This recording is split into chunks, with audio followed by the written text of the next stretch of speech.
Okay, so I'm tired and grumpy.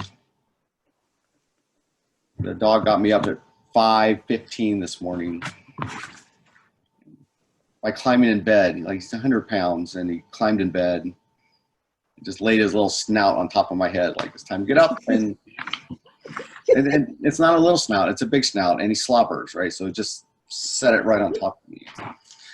Like time to get up. So I haven't recovered from that. So if I just get grumpy or fall asleep in the middle of this, that's what's happened. I was walking the dog at 5 in the morning. Okay, so I want to talk about this passage. I was kind of excited that Philippians 2 came up. I talk about it all the time this week, and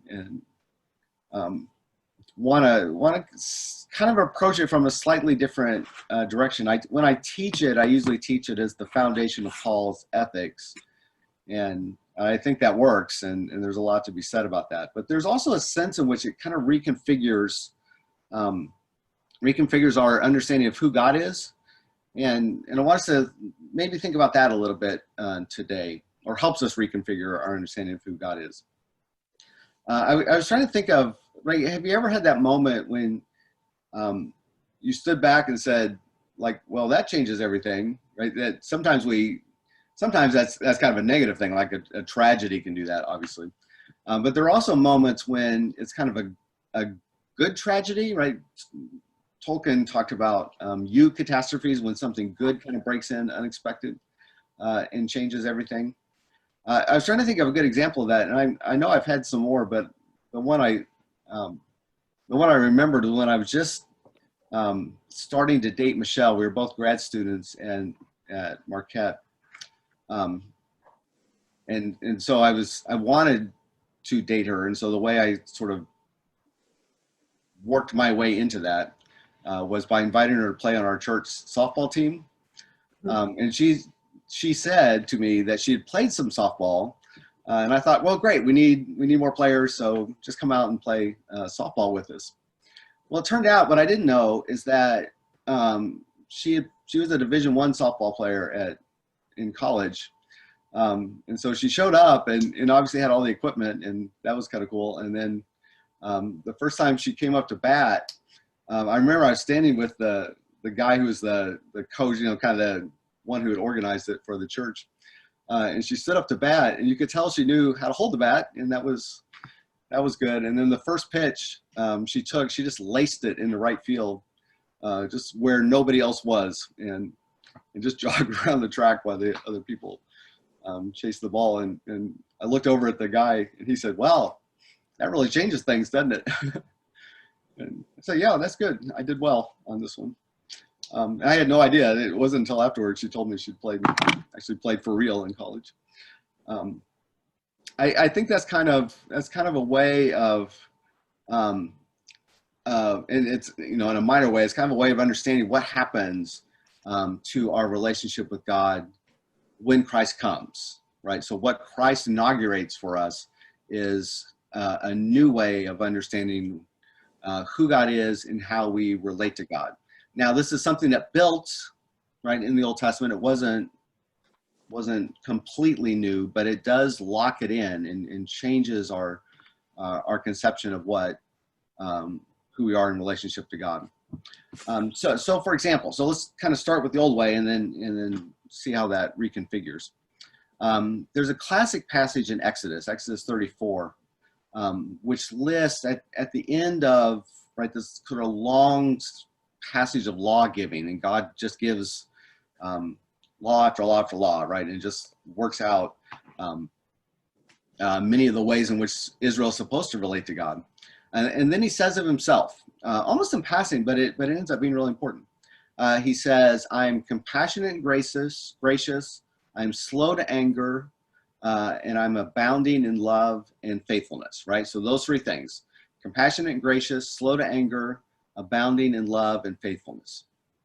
Now, one way to read that, one way to understand that is as a king who deals with this subject, right? And you can imagine like a throne room, and the subjects come in and make their requests of the king, like they need something from the king, or they want the king to resolve a dispute, or they're trying to work out some sort of aspect of political life in the country.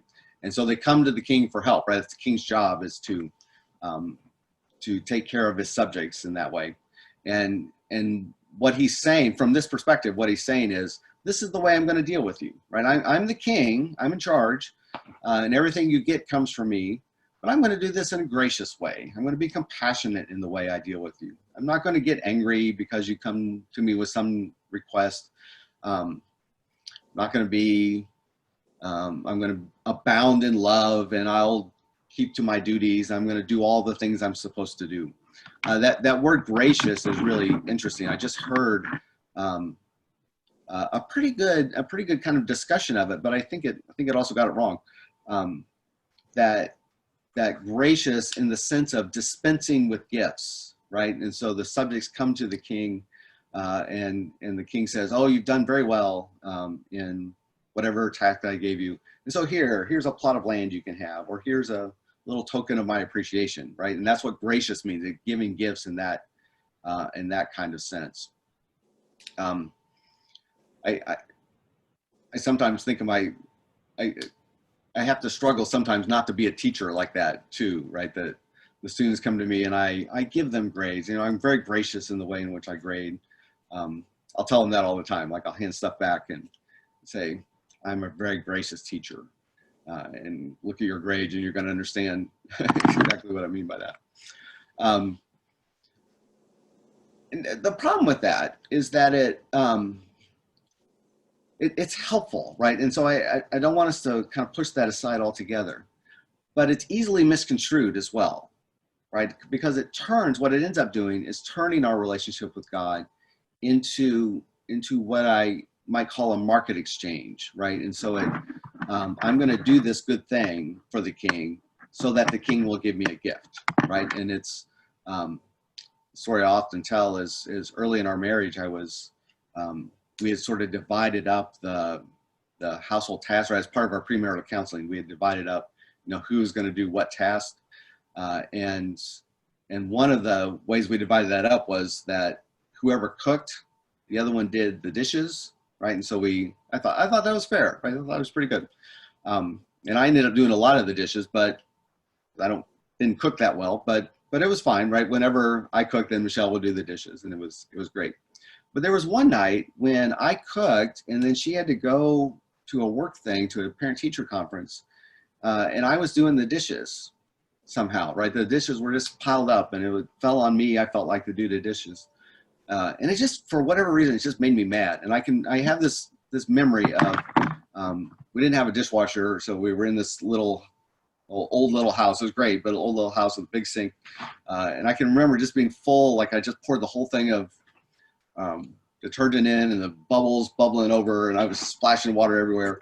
I was like, I can't believe I'm doing the dishes. And what I remember thinking was, she really owes me now, right? Now, next week, she's doing dishes every night, whoever cooks, right? Because this is above and beyond what is expected of me. And that, right, you fall into that pretty easily, that it's transactional, right? You give me something, and I'll give you something. You do something, and I'll do something in response to that. And so you sort of ask, every time you engage in a relationship with somebody, you ask, what's in it for me? Now, the problem with that is that it ends up making the relationship about you, right? That and ultimately, there's no real relationship that's possible there. I will tell students that I actually did this week. I told students I don't like, I think I've said this here too, I don't like Chick-fil-A very much. They actually gasped. Like we've got these red lines that we're not supposed to cross because of social distancing. So teachers are supposed to stand behind the red line. But I like to live on the edge. So I will sometimes put my feet over the line. And I had like one foot kind of barely over the red line. And I said, I don't like Chick-fil-A. And they gasped. I had to get back, right? Because I felt a little unsafe. And whatever, Chick-fil-A is fine. But I'm always struck by the everybody likes it because everybody's so nice to you. Like you go through the line and you order your food and they say, "My pleasure," right? And that feels great. It's nice to kind of feel like those people are being nice to you. But even that, right, as nice as they are, it's still transactional, right? They're only doing it because I'm giving them money.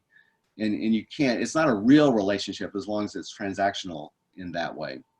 And part of what I think the Bible throughout is trying to pull us away from is this kind of transactional understanding of who God is, right? Of our relationship with God.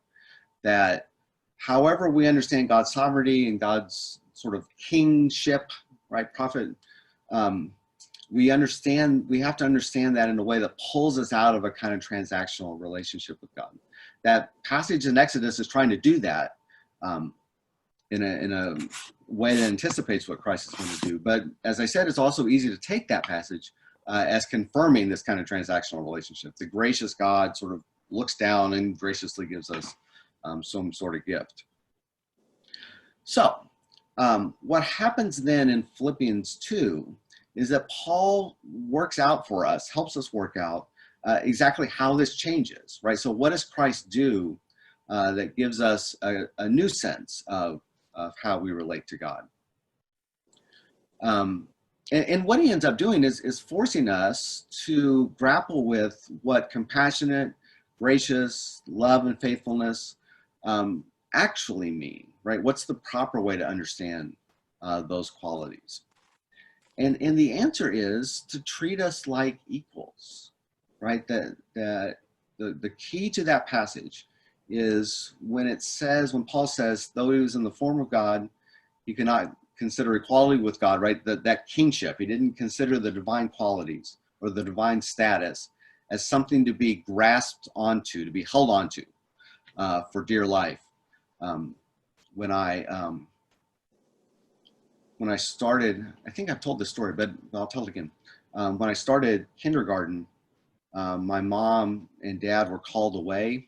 And so I ended up going to kindergarten, actually at Gap Creek, right? I went to kindergarten at Gap Creek with my grandparents. And I remember grandma coming in the first day of kindergarten to get me up, and she came in early and it was time to go to kindergarten, but I didn't want to go. Like I don't like change, and I didn't really want to go to kindergarten. That seemed like a step too far. And so grandma came in and said, Mark, time to get up. Let's go to kindergarten. And so I decided that the key was to play possum. And so I didn't move. Like I just laid as still as I could and hoped that I thought if I was still sleeping or whatever, then I wouldn't have to go. So she shook me and I refused to move. And then she left and I heard the door close and I kind of popped one eye open, and it seemed great, like I was going to win. And then the door burst open and she called Grandpa, right? So Grandpa came in. And he was strong as an ox, so he wasn't going to mess around. So he just came in and said, "Mark, time to go. Pick me up." But I got hold of the door, the little trim on the door on the way out, and my fingers were little, so I could just dig in really well. And he actually had to call Grandma, and one of them held me sort of like this, and then the other one pried my hands off the door so they could get me to kindergarten. I actually got hold of the car door too when we got to school. And that was a little embarrassing for them. In fact, I don't think they ever really recovered from it. Even when Grandpa had Alzheimer's, he would still tell that story of having to pry my hands off the door at Gap Creek. It's kind of embarrassing. That image, right, of holding on for dear life is exactly the one he wants us to get away from, right? The divine status, whatever it meant to be the king, was not what God wants us to see primarily when we think of God.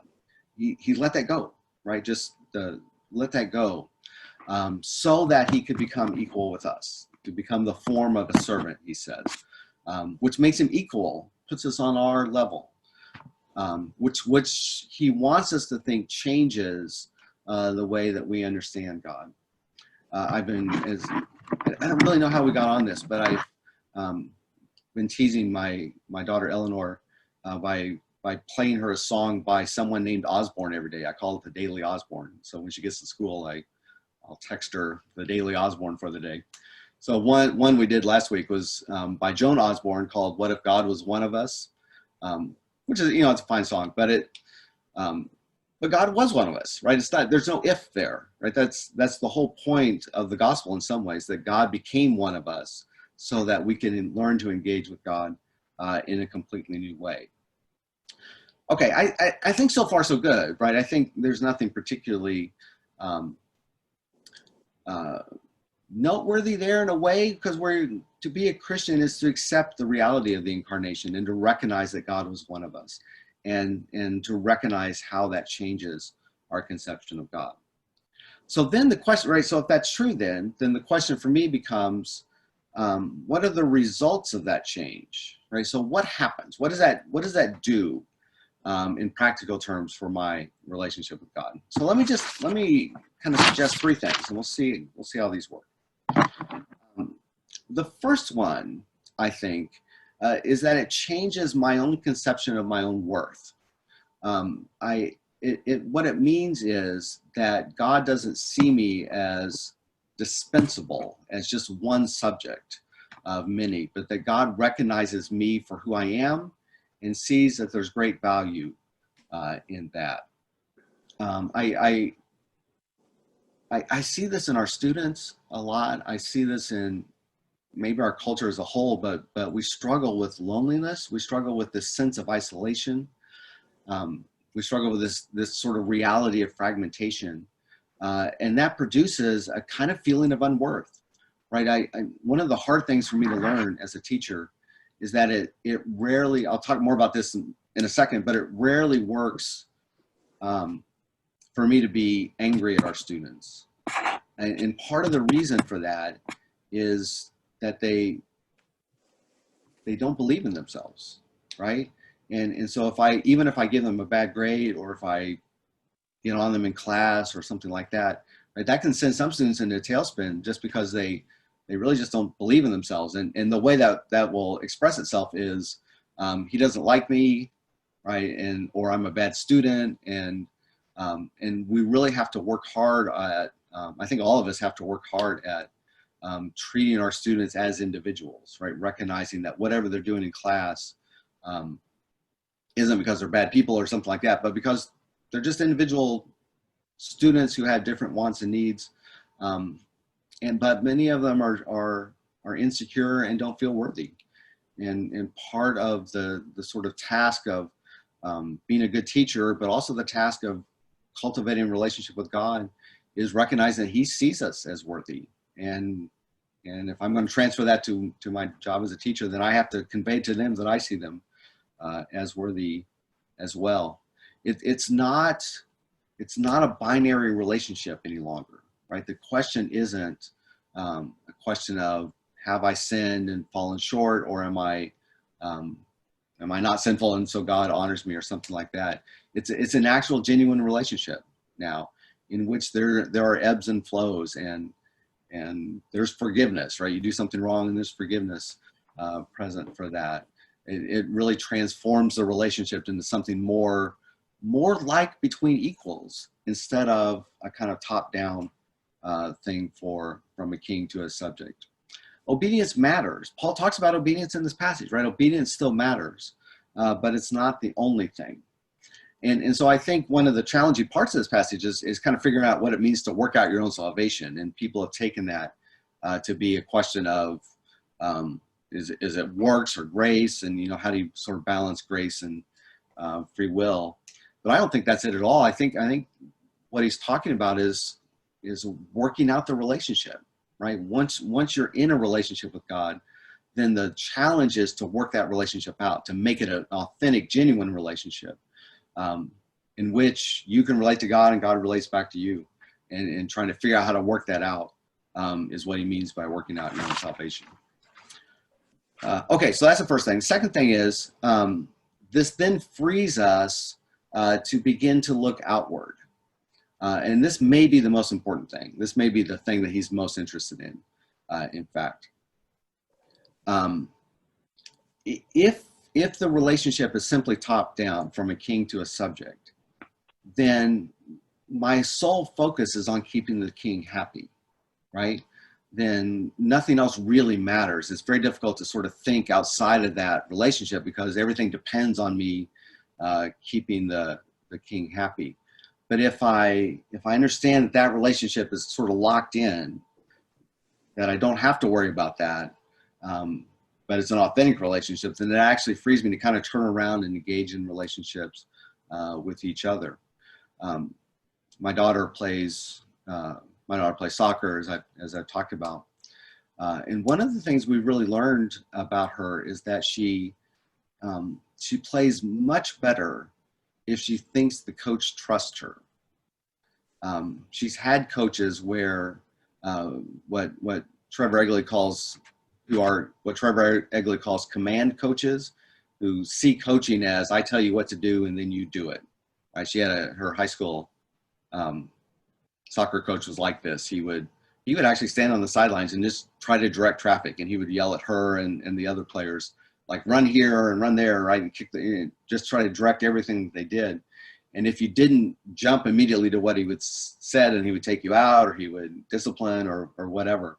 And that's a pretty standard way of coaching, but it doesn't work very well. And she hated it. Like, she really couldn't.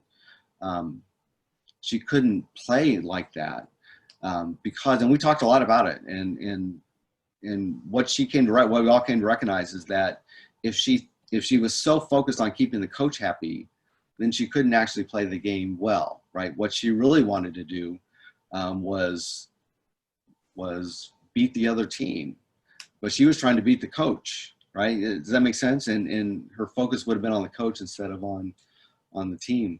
And she found, and she had lots of really good coaches who were just the opposite, who would just say her favorite coach was her club coach, a really good guy named Derek. And he would say to her, look, here's what I want you to do. And just go do it, right? Just go out and have fun. And that she would run through a brick wall for him. Early in their relationship, but she really wasn't very good. But they were in a game where they were behind and they needed a goal late to tie the score, right? So at least they didn't lose.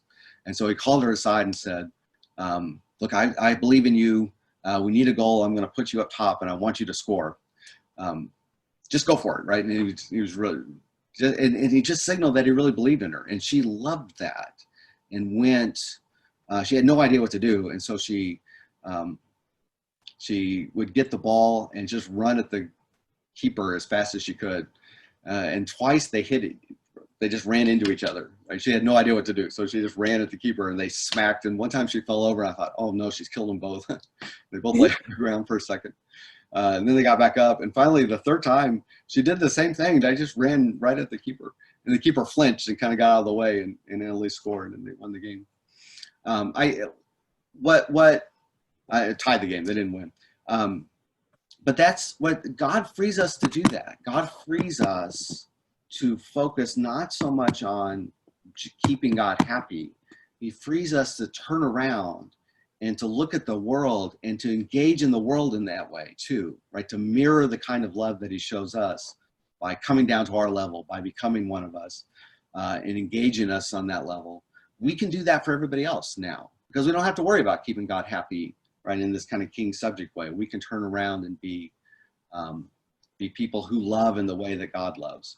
He says this at the beginning of the passage, right? Look not to your own interest, but to the interest of the others. This is what it means to have the mind of Christ. You look out for everybody else, and he wants us to do that. And then finally, I just want to say a little bit about this. This kind of reframed our conception of heaven.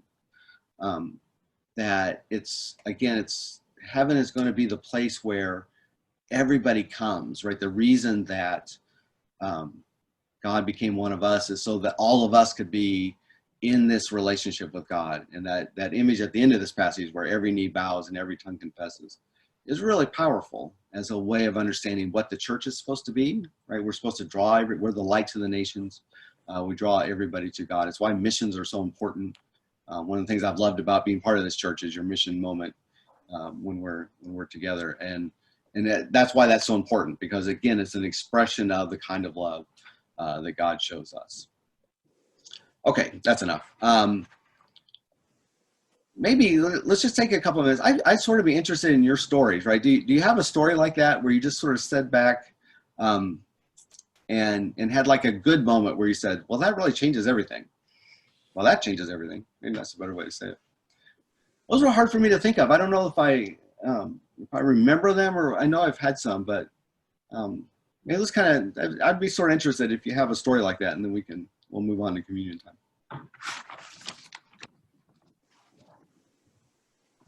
I guess the one that worked for me, or that reminds me, is when I graduated from Johnson. Of course, I was on the preaching degree, and it just never really felt comfortable with me. I mean, I preached for a year and a half or whatever, but then all of a sudden I got offered a full-time job at Johnson, and it just changed everything. I mean, it's just like, all of a sudden I didn't have the pressure of preaching, and I got to be more of an administrative role and a staff role, and that's changed everything for me. Yeah, that's good.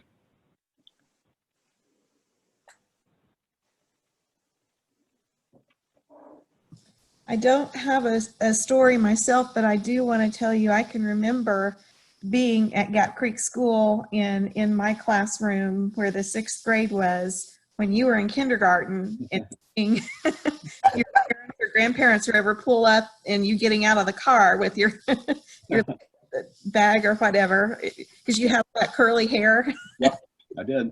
I remember you, Shannon Hart. She was probably in your class. Yep, absolutely. Yeah. Those were good days. I look back on that fondly.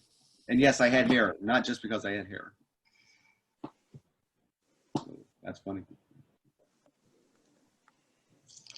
They never recovered from that. I don't remember you being reluctant to go in whenever I could see it. I think our windows looked down over where the kindergarten kids would enter. So I thought you a lot. I got over it.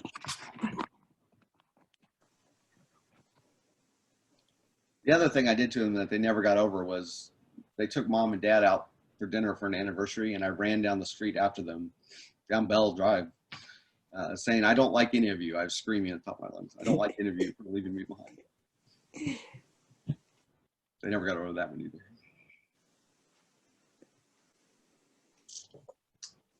Anybody else? I mean, if you can't think of anything, that's fine. I just, those moments are important somehow, and I think maybe it occurred to me that I don't attend to them enough. I know I've probably had several like that, and it's kind of worth thinking about those kind of moments when you reconfigure, when you see things a little bit differently.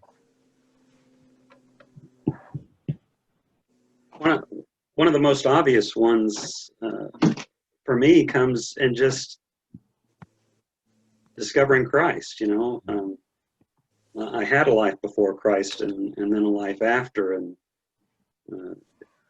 acknowledging and discovering and then making that commitment. It really was this changes everything kind of a moment.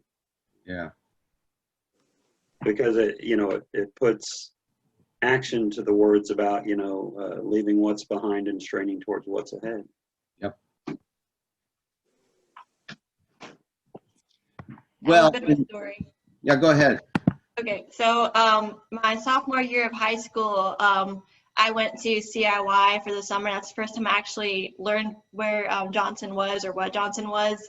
And at the end of the week, they started asking the students to stand up if you made certain decisions. And the decisions were like, if you accepted Christ for the first time, please stand up. Or if you re-accepted Christ, stand up. And then one of the questions they asked at the end of the week was, stand up if you wanted to give your life to full-time ministry. And throughout the week, I've been praying for what God's plan was for me, because I had no idea. My original plan was to go to cosmetology. And I found myself standing up the very end of the week, and it just kind of like hit me like a really big moment, and a wave of grace, and a wave of, not grace, I just saw the name, I'm sorry, a wave of comfort and kind of like certainty. And then after that is when I started going more into ministries, where I got involved with the nonprofit I've been involved with, and where I actually decided to go to Johnson after that moment, even though I was still in high school. But that was my big, wow, this changes everything kind of moment. Yeah, that's great. I get suspicious of those kinds of things, right? There's a part of me that doesn't like the sort of emotional part of that, and yet they can be really effective. I know lots of people have had stories kind of like that, where they've had a kind of conversion experience in those contexts.